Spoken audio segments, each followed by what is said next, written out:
Hola, ¿cómo están? Bienvenidos a un nuevo episodio de Ciudad X, donde anteriormente entrevistamos o llevamos una plática amena con Poncho Vega, uno de los fundadores de la página Ciudad X, y ahora, el día de hoy, tengo a la personalidad que pueden escuchar todos los sábados a la 1 de mediodía en Estéreo 1 101.3, y uno de los fundadores de la página Ciudad X, Alfredo Salazar. ¿Cómo estás? Sabes que me pone nervioso esto. Sí, bien, gracias a Dios. Bien. Bien. Finalmente llega uno de los momentos de decir qué sigue, ¿no? Pues aquí estoy a tus órdenes. Y quería empezar preguntando para que la gente conozca quién es Alfredo Salazar, cómo llega Alfredo Salazar a interesarse por la historia de los mochis y cómo llega a Ciudad X. ¿Qué es Ciudad X para Alfredo Salazar o cómo nace Ciudad X para Alfredo Salazar? Hablar de mí. Te voy a platicar algo. Ciudad X. Yo le puse Ciudad X. Cuando salgo de la secundaria, por fin, fue el 65, 69. Me dice mi papá, bueno, es tiempo de emigrar. ¿Qué quieres estudiar? ¿Y a dónde te quieres ir? Y me inscribió en la Casa Loyola, en la Casa de los Jesuitas, y en el Instituto de Ciencias, no sé cómo se llama ahora, creo que es el ITES o algo así. El primer día, en la puerta está un jesuita delgado, haz de cuenta que lo estoy viendo, impresionante. Pasamos y me tocó en la primera fila, en el puro centro. Todo me toca a mí, en el puro centro. Entonces se empieza a pasear así el jesuita, viéndonos a todos la cara, y se detiene conmigo y me dice, a ver, güerito, y te tenías que levantar, en ese momento brincaba. Me paré y me dijo, ¿usted de dónde es? De los mochis, le dije, ¿no? Con un orgullo. Muy bien, me dijo, platíqueme de mochis, ¿qué es mochis? Platíqueme. Ahí marcó mi vida. No supe qué decir. No recuerdo más que le dije, pues hay mucha caña, mucha agua, muchos canales. Y así me trastabillé hasta que seguramente me senté y no sé qué pasó. Me hiciste una pregunta de cómo llegar a Ciudad X. Pues el árbol, hasta que ya junté todo, un día dije, ¿qué voy a hacer con todo esto? Tenía documentos y fotografías. Yo no conocía a Poncho Vega. ¿Y dónde lo puedo localizar? Y lo busqué y le dejaba recado. Y no lo podía agarrar. No recuerdo el tiempo, pero pasaron semanas. Hasta que me dijo, sí, voy a ir a tu casa. Le dije por teléfono, es que tienes que venir a mi casa porque no me puedo llevar todo a la oficina. ¿De qué se trata? Pues de esto. Ok. Llegó una mañana, al modo de él, media hora. Se estuvo casi 2 horas. En esas 2 horas le di un pase a todo, lo pasé por todo lo que tenía rápido y se enganchó. Hasta ahorita ya tenemos 10 años trabajando en esto de Ciudad X. Y yo le puse Ciudad X porque no tiene papá. Es un pleito en que si es Owen o es yo. No tiene mamá, no existe, ni tíos, ni X. ¿De dónde viene? Pues de X. Y le puse Ciudad X. Y Poncho adoptó eso. Y él ha sido la magia para que esto funcione. Sin Poncho esto no hubiera sido posible. No con esa creatividad, con ese equipo que tiene de trabajo, que ahora surges tú en esta nueva etapa de Ciudad X. Pero hemos generado mucha inquietud. Hemos generado muchas preguntas basadas en que la gente no sabe nada. La gente no sabe nada. Ya ahorita ya hay un poquito de conciencia. Y hay un montón de preguntas que hacer, muchas cosas que vimos él y yo. Hicimos unas pequeñas encuestas, resultados fatales. Y empecé a trabajar en mi casa. Surgió el libro que se terminó. Es un libro, cuando Poncho me dijo, mira, me gustó mucho la portada. Era un libro como para guardarlo en una biblioteca. Duro, muy bonito. Ciudad X, los mochis. Digo, Poncho, esto no nos va a dar nada. Y pues, como estaba en sus manos, como hasta ahorita, pues adelante, le dije. Y hace 3 años nació Ciudad X. Coincide un poquito antes porque hay un grupo aquí que se llama Los Mochis Viejos, o Mi Mochis Viejo. Tiene alrededor de 11,000 seguidores. Y eso, claro, eran 3 mujeres, las dueñas del grupo, y me permitieron entrar porque saben de quién se trata, de alguien que que como ellos esté inquieto por la ciudad. No me gustaban muchas cosas y empecé a responder. Algunas veces no con grosería ni pasado de tono, pero con argumentos que no les gustó. Y un día me dieron de baja. Y así nació Ciudad X. Al año ya lo habíamos superado con 10,000. Ahorita ya andamos cerca de los 61,000. ¿Estoy bien? Creo que casi 63,000 o 62. ¿Ya? Sí. ¡Wow! ¿Y sabes qué detonó esto también? Porque estuvimos detenidos mucho tiempo en el 54,900. La radio. Cuando de aquí se genera ese programa de radio, la radio también explotó. Hizo que estos... Luego la llegada de ustedes, en este caso tú, que has sido un generador más de actividad muy bonita. Pues así, mira dónde estamos. ¿Qué sigue? Seguir, buscar. Hay mucho que hacer. Sí, es que la gente no sabe, pero en el archivo de documentos, seguramente lo que se ha contado de todos esos archivos es esto, cuando son así. O sea, falta mucho por contar y falta mucho por ojear. O sea, yo creo que ni nosotros hemos leído todo, ¿no? De lo que hay ahí. No lo he leído yo. Sí, Hay cosas que... Quería aprovechar este espacio porque a raíz de lo que hablamos Poncho y yo en el episodio pasado, se generó mucha discusión, mucho debate y mucho revuelo. Impresionante la cantidad de comentarios, de interacciones que se generaron por ciertos clips, ¿no? Y más específico del parque de Sinaloa. ¿Cómo pasa de ser el jardín botánico de Johnston y tener ese proyecto que ya hemos platicado 1000 veces en videos, en publicaciones y otro tipo de En la radio. en la radio? De este proyecto de Florence Josh, que es una arquitecta paisajista muy importante de Estados Unidos, de las mejores, participó en películas, las mejores de la historia, la más taquillera de la historia de todos los tiempos, que es lo que el viento se llevó en el jardín de la protagonista. Y ella proyectó el Parque Sinaloa de los Mochis, o sea, una de las mejores del mundo. ¿Cómo pasa de ser el jardín botánico a lo que ahora conocemos como el Parque Sinaloa, que en sí es un jardín botánico, y la primera parte es como el Parque Sinaloa, no la parte de los bosques así? ¿Cómo pasa de eso a lo que tenemos ahora? Para empezar te diré que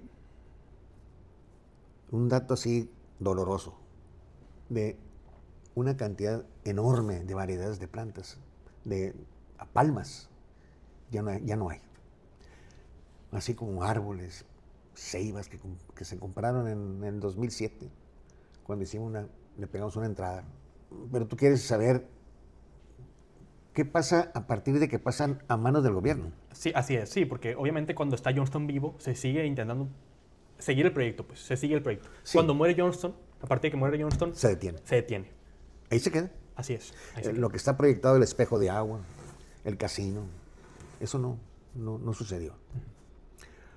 En el 2001 me llaman de la dirección del ingenio y me piden que les haga el proyecto de los 100 años del ingenio, que es en 2002, la primera zafra. Ellos no tienen, nadie tiene la fecha exacta de nacimiento del ingenio, pero yo sí tengo la certeza de que forzosamente nació en 1900. ¿En qué año? Digo, ¿en qué mes? No sé. Nadie te puede decir. La primera piedra del ingenio se puso el 10 de enero de 1900. No, pero nació ese año. En 1900 nació Los Mochis. El parque, a la muerte de Johnston, pues la casa queda abandonada hasta del 37, del 39, que muere su hijo en el accidente aéreo, al 2000, al 61, que fue cuando lo vendieron, 1939, 1961, en ese periodo la casa se abandona.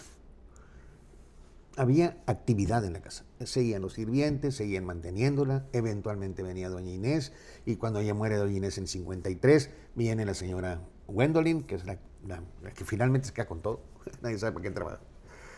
Y la casa empezó a tener visos de fallas.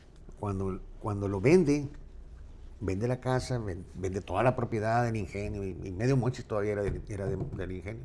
¿Qué hacer con el jardín botánico? En ese inter, del 61 al 63, que los Sáenz compran, el general Lawrence Sáenz Garza compra el ingenio. En ese inter, pues dice, la casa yo no la quiero, y el jardín yo no lo voy a cuidar. Entonces, se lo regalan, hacen una donación al ayuntamiento en el periodo de Alfonso G. Calderón, 63-65, 63, 64, 65. Y a la hora de hacer la minuta o la escritura, porque eso me lo platicó el que lo hizo, ya murió el licenciado Chavo Cerecer, se equivocó y no se dio cuenta que estaba incluida en la Casa Grande. O sea, creía que la propiedad que se había donado al ayuntamiento llegaba hasta la cancha de tenis. Que ya la cancha de tenis rumbo al Rosales y al Canal 5.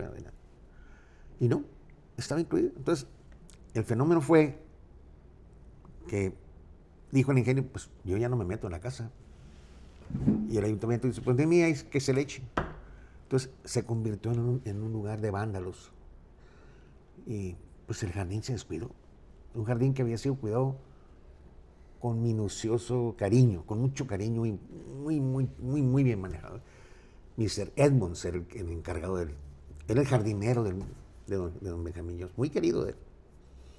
De hecho, hay fotografías de Johnston en la casa de Mr. Edmonds. Es la historia de por qué se pasó a propiedad del ayuntamiento esa área.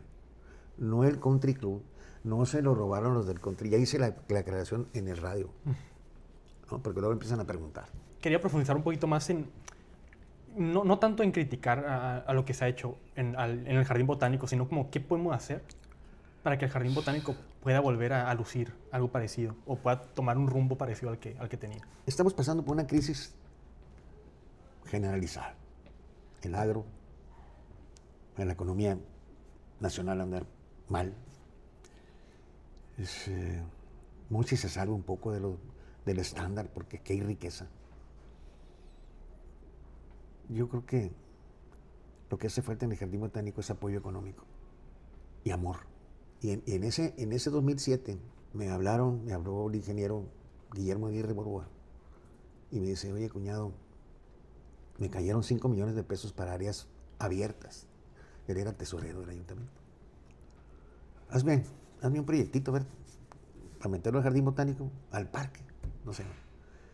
Y me llenó de alegría y me puse a trabajar y me fui a dar una vuelta al Jardín Botánico, al Parque Sinaloa, y dije, pues ahí ya no existe la pérgola, hay que volver a hacer. No hay riego de aspersión, no existe esto, no hay que limpiar, Y así en el 2007 yo mostré las fotografías, un álbum de fotografías inmenso, de cómo fue el proceso, desde ir a comprar pino rojo en Estados Unidos, pino rojo en Canadá, pero se compró en Estados Unidos, así como el barniz, muchas cosas se compraron en otro lado, las ceibas, en un jardín, en un vivero de California se compraron las ceibas. Los rosales se compraron en Morelos, creo que en Cuernavaca.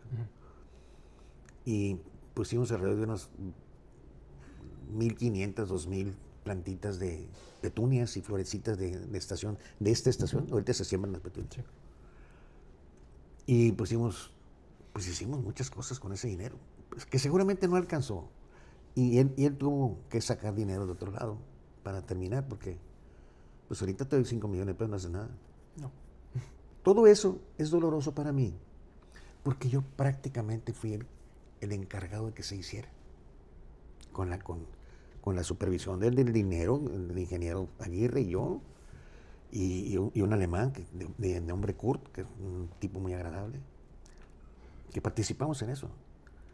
Pues es doloroso ir al Jardín Botánico. ¿Dónde está? ¿Qué hicieron con esto? ¿Por qué el pozo le ponen mosaico, imitación del que estaba? No es justo. O sea, es imposible que uno no diga, aquí faltó mano, no dinero. Faltó cuidado. Pero luego te dicen, no, pues es que no hay dinero para pagar a los policías. Pues sí, no hay dinero. Realmente no hay dinero. A lo mejor existe esa voluntad, pero se necesita moverse. Que participe el público. Cobrar la entrada. Eso es muy importante. Pero luego entra la política y la política dice, no, si nos vamos a meter en un problema social y que no. Se paga en la ciudad deportiva. En la ciudad deportiva, que no te da nada. Anda la gente en la calle. Y acá sí te da. Tiene una vocación de meditación, de observación, de tranquilidad. Y es de nosotros. Ya no queda. Hay que hacer algo. Necesita salir esa gente consciente, debe entregar la dirección del patronato a otra gente que traiga otras ideas, que se refresquen los proyectos, que se tenga más cuidado. Hay que cobrar. Ni modo, hay que cobrar. No alcanza el dinero. La casa se puede volver a hacer, pero hay que cobrar. No quieren. No, además, creo que es importante concientizar de que mientras no se cobre la entrada, hay que todos cuidar el parque. No existe esa cultura aquí. No, es complicado. Pues, Muy complicado. Sí, o sea, hace poco platiqué con una persona y me comentaba lo mismo que todos vemos, que, o sea, al final pueden meterle mucho dinero o contratar limpieza, pero van a pasar 3 horas y el baño va a estar hecho, porque no hay cultura de limpieza. No, la gente tira la basura. Tira la basura. Sí, y cuando hacen un picnic o lo que sea, me ha tocado ver que ahí dejan las cajas de las pizzas. O sea, yo comenté, Leonardo, que yo hice más o menos un cálculo de cuánta tortuguita hay ahí en la laguna, en el charco que está ahí, café. Hace unos 5 años me calculé que unas 1,500. Ahorita debe haber 5,000. Por eso apesta. Porque ellos defecan, no defecan rosas. No, es popó. Imagínate. También no quería yo que le metieran gansos. Metieron gansos. Son bravos. Hacen caca como perro. Y yo tenía miedo que un niño fuera atacado por un ganso. Pero a una primera dama se le ocurrió llevar gansos y ahí se quedaron. En la radio has hecho una especie de campaña, poco a poco, concientizando a la gente sobre los nombres de las calles. Se ha platicado también en la página de Ciudad X el cambio del nombre de Johnston a Independencia, cómo por un error ya la calle Inés es por Inés de la Cruz y no... Sor Juan Inés. Sor Juan Inés de la Cruz y no Inés Sherwood. Ese tipo de cosas se te ha visto como comprometido por querer cambiar el nombre de las calles. Y yo te pregunto, de duda genuina, yo creo que muchos se lo preguntan, ¿en qué ayudaría cambiar los nombres de las calles? Yo, porque me lo imagino como algo retador en el aspecto de que, bueno, si se cambia el nombre de las calles, se tiene que cambiar muchas cosas, no solo poner el nombre y el letrero de calle tal hora, y sino que se tienen que hacer unos procesos, bueno, domiciliarios, X y Y. ¿Por qué es tan importante cambiar el nombre de las calles? Para regresarle a Mochi su origen, para que la identidad quede plasmada. O sea, venía yo ayer antier, de la carretera para acá, y vi ahí, Boulevard Pedro Anaya. ¿Quién es Pedro Anaya? Pues quién sabe. Pero si dijera ahí Coronel Octavio Serrano, General Octavio Serrano, ya sabes, si preguntas a los historiadores te van a decir quién es. ¿Por qué quitarle el nombre de Johnston? ¿Por qué? ¿Por qué? Porque es un pleito que traen los adoloridos del ingenio, los resentidos sociales. El resentimiento social es un enemigo público. Ha acabado con muchas cosas. Un resentimiento social nos mantiene en que fue Owen y el que fue Johnston. Cuando está muy claro cada quien tiene su lugar. Gringo los dos. Y venían de Pensilvania los dos. Uno de Sharon, Owen, y otro de Chester. No, Owen de Chester, de Sharon Johnston. Yo les propuse hace muchos años, vamos una delegación de aquí a hablar con el gobernador de Pensilvania y decir, oiga, tenemos una raíz muy sólida con ustedes. Y no nos conocen. No nos conocen porque a nadie le importan Mochis. Somos muy poquitos los que estamos luchando esta última lucha. Y no creo que vaya a haber más. Por eso queremos heredar todo esto. Por eso el cómic, por eso tú, por eso la radio. Porque queremos que se sepa que esto no es lo que ven sus ojos no es cierto. No nomás los letreros. ¿Ves ridícula la cuestión de quién fundó Mochis entre Johnston y Owen? En vez de simplemente decir, los dos tuvieron algo de participación y seguir adelante, ¿o si crees que hay que tener el debate? Un debate ya no. Un debate es desgastante. Yo lo reté en su tiempo, hace muchos años. Y nadie entró. Vamos público, con notario público. Vamos llevando documentos. Nadie se atrevió. Me cansé ya. Entonces, por eso, mejor solo. Yo trabajé solo. Yo no quise ayuda de nada. Es muy difícil. Y conectando este tema con también, bueno, poco a poco vas conectando con los otros historiadores que tienen otras versiones, otras opiniones, que van construyendo la historia o su historia con base a sus vivencias o creencias. Y no quiero entrar tanto en ellos personalmente, sino como en, si bien Ciudad X se ha establecido como lo que es, como una página muy reconocida de historia de los mochis, tal vez la número uno de todos los mochis, aunque poco a poco otros creadores de contenido van posicionándose también. ¿Por qué Ciudad X? Bueno, no es la pregunta. Ciudad X se ha establecido porque hemos creado contenido muy amigable, muy dinámico, accesible. Fácil de leer. ¿Por qué los otros historiadores? ¿O qué pueden hacer los otros historiadores para poner su verdad y que sea leída? Es horrible todo lo que ha pasado aquí, mira. Había aquí un cronista en la ciudad muy querido, Fregoso. don Evaristo Fregoso Ureña. Cuando muere Evaristo, pues ya teníamos un grupo nosotros buscando la historia, que fue el que inició todo esto. Yo estaba muy joven todavía. Estaba don Manuel Beltrán, el doctor Lastras, don Manuel Moreno Rivas, don Víctor Quiñones, puros viejones de aquella época, que habían vivido la historia, porque la historia de nosotros está fresca. ¿Cuál pleito si están las fotografías? Los planos, los documentos, ¿qué le alegan? No se puede concebir esto sin Owen. Mientras exista Topolobampo, el tren, la zona, Owen fue el que detonó todo esto. Pero hizo el proyecto, pero no lo llevó a cabo, ni siquiera el tren. Sí anduvo en la sierra, sí anduvo haciendo el trazo, pero él finalmente sus ideas no lo dejaron concluir y dice, ya no puedo ni pagar, no puedo ni dar la cara para decirles, no sé qué hice con el dinero, y no vuelvo y se le echan, y los abandonó a su suerte. Y luego viene la división de los buenos y los malos, y los que vivían aquí, los que vivían allá, y se empezó a perder y a diluir, y se regresaron la gran mayoría de los Estados Unidos. El documento que existe ese de que Díaz le dio permiso de construir los mochis, por favor. Es increíble. O sea, no encajan, pues. Es un rompecabezas en donde un cuadrado no entra en un triángulo. Insisten en meterlo. Y eso generaba a mí mucho coraje. Hace poco se cumplió creo que, ¿cuánto? ¿Como 103 años? De la primera zafra, De la primera 122. Zafra. No, 122, perdón. Sí, 122. ¿Y se hizo algo al respecto? Nada.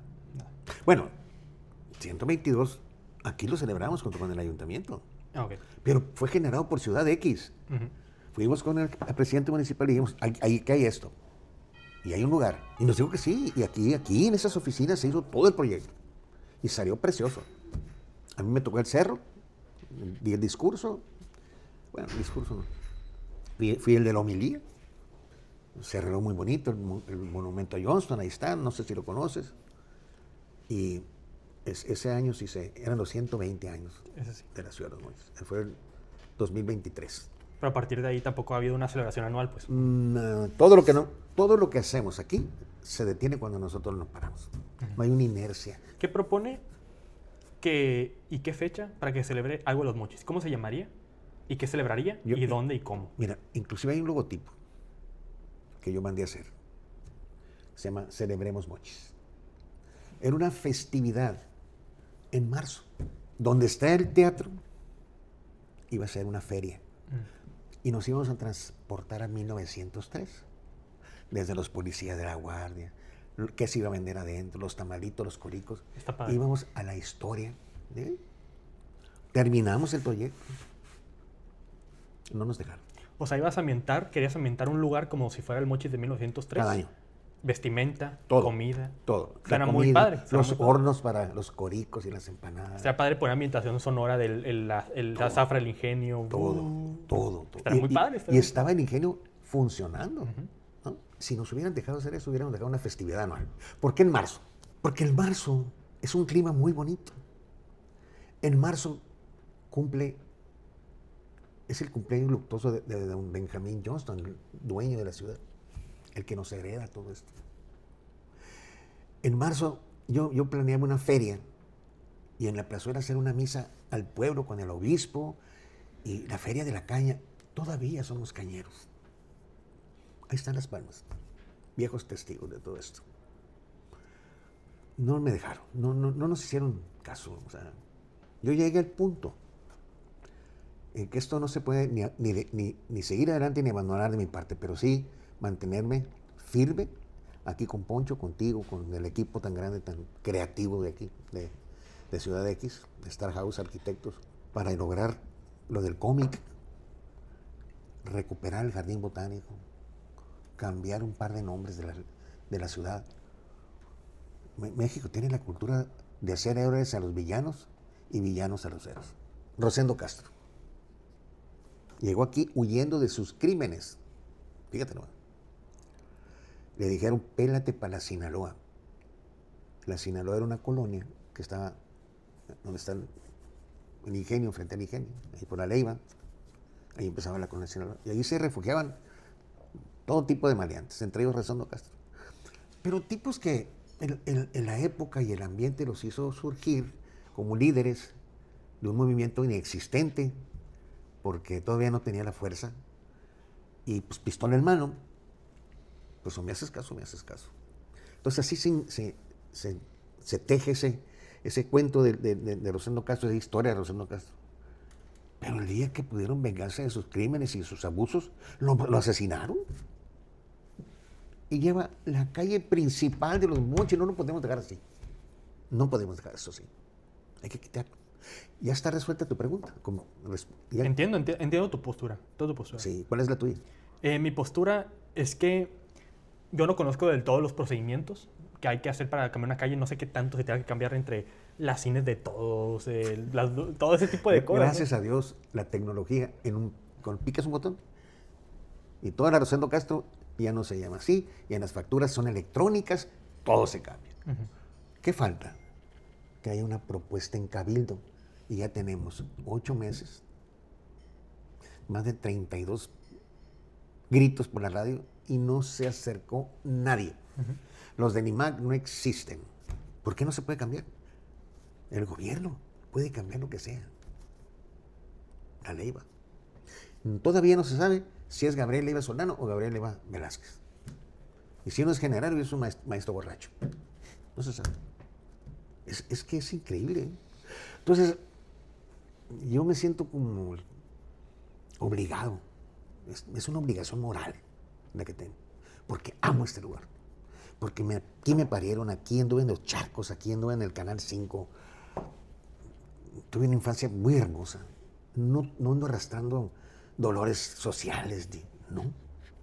No tengo ese problema. Entonces, soy muy abierto, todo el mundo me conoce, me desenvuelvo donde me da la gana. Pero muchos no saben por qué. Muchos, hasta ahorita supieron por qué yo... No es muy fácil. Pero me voy a mantener hasta que pueda, definitivamente. Tengo una duda, Alfredo, y se ha hablado mucho, o siempre que, bueno, no siempre, pues, pero muy constantemente cuando hablamos de Johnston y nuestro fundamento de que él fundó los Mochis y todo ese tipo de cosas, es cómo trataba a las personas originarias de aquí. Y hay una pregunta muy clave, así, directa. ¿Johnston esclavizaba, sí o no? No. Había una ley que le permitía no esclavizar, porque una cosa es esclavizar y otra cosa es comprometer a huerzas. ¿No? Había unos tipos que tenían su nombre, que eran los encargados en recabar todos los elementos necesarios para que funcionaran los pequeños trapiches. El del Águila, por ejemplo, el ingenio del Águila. Cuando terminaba la época de corte, que ya separaba la cosa de la producción de azúcar, o de piloncillo, o de panocha, o como se diga. Entonces los obligaban a firmar y les daban dinero para que se fueran. Ay de ti donde no volvieras, porque te podían traer amarrado. Y la ley lo permitía. Fue por esa situación que Johnston dijo, no, vengo de un país donde acabamos de ganar una guerra en contra de la esclavitud, y yo vengo a hacer lo mismo aquí. Porque estaba fresca la sangre de Gettysburg, que fue la batalla más infame de la guerra de secesión de los Estados Unidos. Así es. Entonces, ¿por qué no arman historias? Si están escritas, ¿por qué no profundizan los historiadores? Fue por eso que nació Mochis, políticamente hablando. Mira, cuando él vio que el día de descanso de los trabajadores y que la mayoría de ellos no hablaba español. Entendían español. Hablaban un poco español, pero hablaban la lengua. La gran mayoría de lo que era el obrero, el cortador de caña, la carrera, de mero abajo, en el estrato, en esa pirámide, esa base piramidal. Entonces, dijo Johnston, se me emborrachan todos los sábados. Se robaban alcohol de la fábrica. Era muy fácil robar alcohol. Y le ponían a una botellita, mulita les decían, de vidrio, le metían panocha, le metían alcohol y lo hacían reposado en 2 minutos. Y se ponían hasta la chancla. Entonces no había policías, no había orden jurídico, no había orden de nada. Fue cuando Johnston le pide al gobernador y mándame autoridades. Y se llevaba muy bien con él. Y nace el decreto. Otro pleito. Sí es cierto que el decreto de la fecha que desde su tiznada gana a estos historiadores. Pero Mochis no nace de ese día. Pide permiso Mochis, pide auxilio la población que ya está alrededor, circunda el ingenio y que no tiene ni un modelo de crecimiento, nada. O sea, se te llena de gente. Los aventureros, los nuevos comerciantes, llegaron los chinos, los árabes, y empezó a crecer. Entonces el decreto en Culiacán, el 28 de abril. Y luego los famosos estos historiadores, pues le cambiaron al 4 de julio y luego que el 4 de junio. Hicieron lo que les dio la gana, eso no es lo importante. Unamos de criterios y que caiga lo que no se puede sostener. Llamemos al INA, al Instituto Nacional de Antropología e Historia, que rige una historia del lugar. Porque aquí no tenemos historia oficial. Yo tengo una. ¿No? Aquí tenemos una muy sólida y eso nos sostiene. Y otros tienen otras, y los de Higuera tienen otros, y los que dicen que mi abuelo lo azotaba, Johnston, y ellos heredaron hasta la cicatriz. No friegues. Entonces no es cierto que había esclavitud. Lo prohibió. Pagó más. Si pagaban 10 centavos, pagaba 25. Era bajo el pago de Johnston en la fábrica. ¿Era qué? Era bajo. No sé, mira, había capacidad de compra. Porque Johnston tenía una tienda de raya, Almohada Hacendado Viejo. Sí. Una tienda de raya donde había todo. Y ahí te decían, aquí te sobraron, de lo que te llevas de la tienda de raya, te sobraron unos 50. De tu mensualidad o semana. Para ir cerrando, Alfredo, tengo una pregunta importante. Y es que hace poco subimos un video sobre, una recreación de un día en el ingenio azucarero donde se utilizaron imágenes reales. Esas son imágenes reales tomadas dentro del ingenio.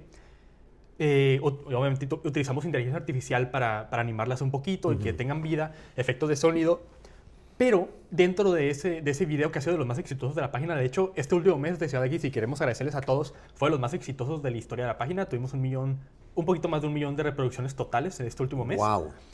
En ese video surge la duda porque en un fragmento se usan unas comillas con una frase que usted me ha repetido muchas veces: el ingenio era la empresa perfecta. Sí. ¿Por qué la empresa perfecta ahora es la ruina perfecta? La ruina perfecta.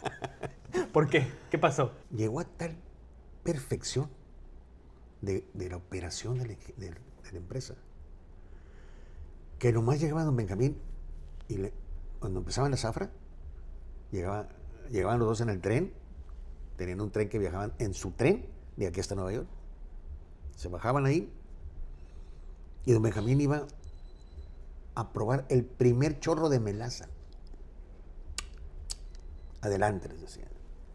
Y todos sus empleados eran unos soldados, bien pagados, porque no conozco a alguien todavía que se haya quejado que haya sido empleado del ingenio. No hay nadie que se queje. Familias que se hicieron, ya hay 3 generaciones o 4 generaciones de empleados y hablan hermoso del ingenio. Hasta los gringos, ¿no? Ya de ahí para acá, ya no es responsabilidad de don Benjamín. Pero esta ciudad aún respira por la inercia que dejó ese hombre. Pasó el tiempo, muere don Benjamín, le dice a Harold Jones, que es el vicepresidente de United Sugar Company, le dice, pues vengo a decirte, Casey, así le decía ella, que mi hijo no se va a quedar al frente del ingenio. No fue ni a la escuela, no sabe ni con qué se come la calle. Él va a seguir siendo el dueño, el presidente, el heredero, pero tú vas a seguir manejando el ingenio. Y todos los reportes de Zafra me los mandas a Nueva York, donde yo vivo, donde voy a vivir, en mi casa de verano, que también conocí, fui a buscarla. Así fue como se queda Harold Jones con la presidencia del ingenio de la United Sugar Company. United Sugar Company era un holding, era una empresa que mantenía varias empresas, entre ellas el ingenio, Matco, la exportadora de tomate, etcétera, etcétera. Entonces, ese cambio se vino dando lentamente hasta antes de los 50, 55, que se enfermó de gravedad don Harold Jones y se fue a su natal Boston o Massachusetts, en algún lugar de Massachusetts, y allá murió. Y toma la presidencia. Para esto ya había muerto el heredero, Chevo ya había muerto, y se queda el licenciado Francisco Gastelum al frente, pero también con la misma sistema, la misma rigidez, la misma disciplina, la misma honradez, y el equipo legal, porque se enfrentaron con monstruos. ¿Cuáles monstruos, Leonardo? Aquí nace un experimento socialista que se llamaba SICAE. Expropia a Lázaro Cárdenas todos los terrenos del ingenio, todos. Todo le quitaron a Johnston. Y tuvieron la osadía de pedir el ingenio también. No se lo concedieron. Pero yo siempre he dicho que todas esas glorias a las que se enfrenta la historia, que dice que no es cierto, es porque tú no puedes, si tú de repente, Leonardo Villegas, te regalo un avión, pues qué gusto, ¿no? Pero no lo puedo manejar. ¿O sí lo puedes volar? Claro que no. Ellos agarran la operación del ingenio, según esto, y que las producciones más altas de azúcar, pero no lo hacían ellos. Ellos recibían un porcentaje del azúcar. Sí, sí intervenían en las cosas sindicales y se peleaban. Y si tú no estabas con el sindicato, te quemaban la caña, te la cortaban, te hacían daño. Está documentado. Lo tenemos en un video. Un viejito del 9 de diciembre que nos platicó toda la historia de la SICAE y lo pone bombo. Pero hay quienes defienden a la SICAE. Bueno, otra vez lo mismo, el mismo lodo.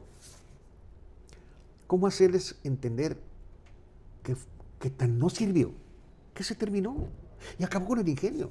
Porque la SICAE, esa sociedad agrícola, nace un 9 de diciembre.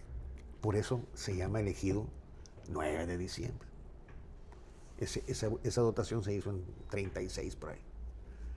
Entonces, el 39 que nace la SICAE, el ingenio estaba en muy buena postura, ¿no?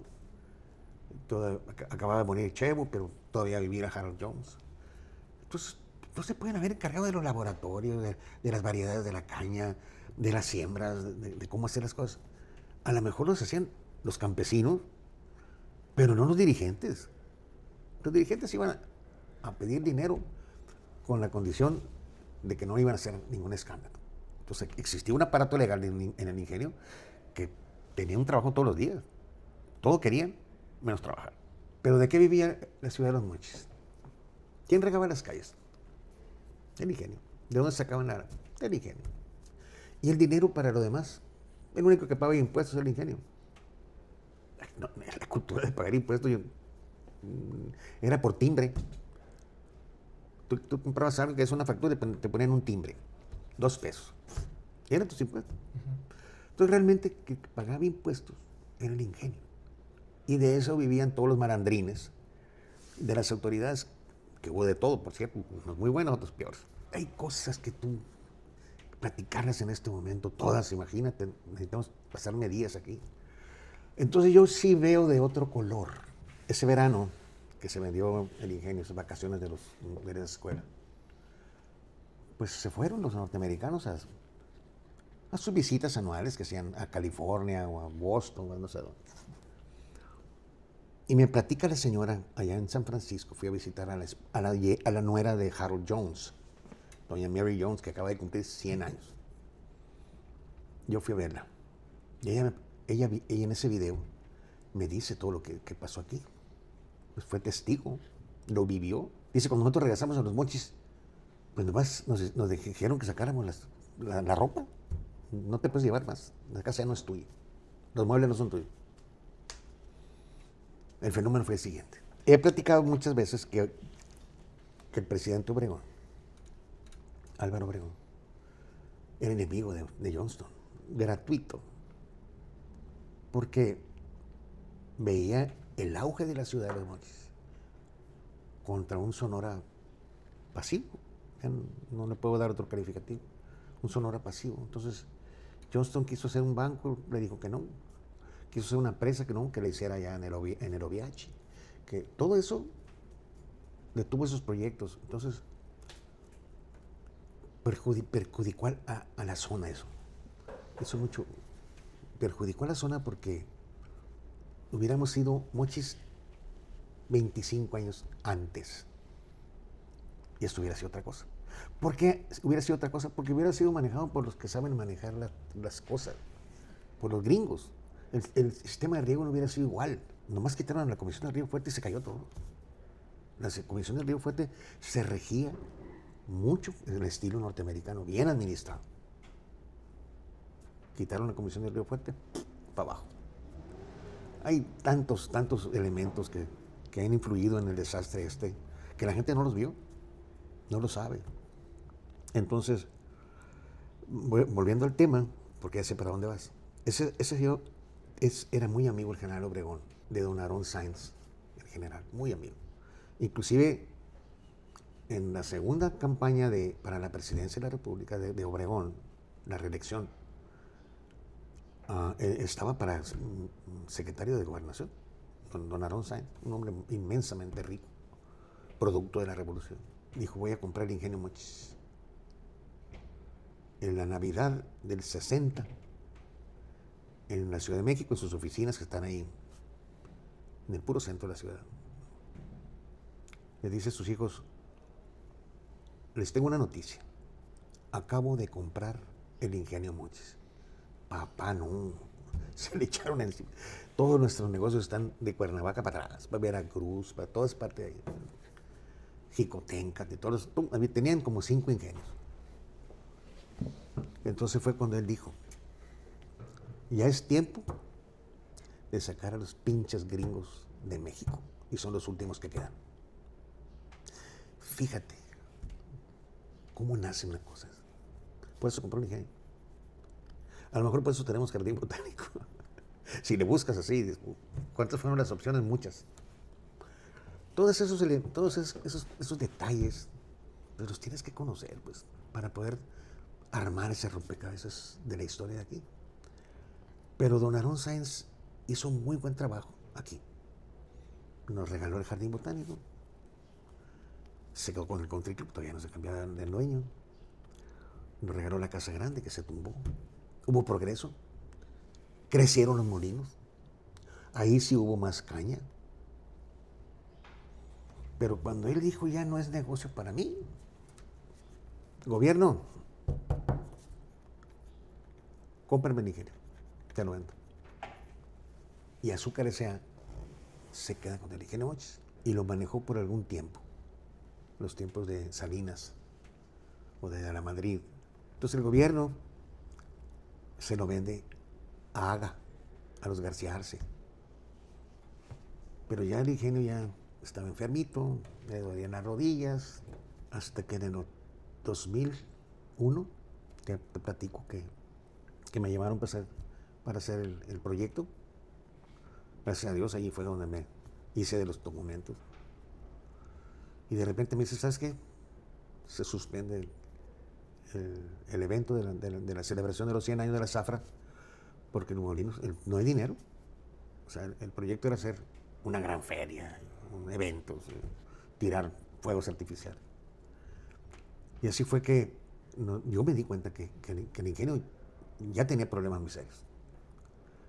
Al final, en el 2009, el ingenio, dicen los García Arce, lo cierro, ya no lo quiero, ahí está. Y lo deja en terapia intensiva. Lo rescatan, no lo logran, etcétera, hay muchos elementos. Esa es la historia de de la empresa perfecta.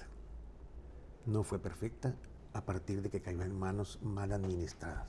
Alfredo, muchas gracias por este espacio. Pues aquí estamos, nos vemos todos los días. Seguiremos platicando. Habrá algunas cosas que comentar después. Temas que tú me pidas, aquí lo desarrollamos tú y yo. Y gracias a la vida. Y por favor dejen todas sus preguntas, sus inquietudes en los comentarios. No duden en compartir sus opiniones. Y en el siguiente episodio, que a lo mejor puede ser uno contigo, Poncho y yo, y próximamente Mariana, que también forma parte del equipo de Ciudad X, querida. hacer una mesa redonda, cualquier cosa que se me pueda ocurrir, por favor, los invito a dejar sus comentarios, sus preguntas, sus inquietudes y esperemos que se las podamos resolver. Por nuestra parte es todo. De verdad, muchas gracias, Alfredo. Gracias, Reo, por todo. Nos vemos. Nos vemos.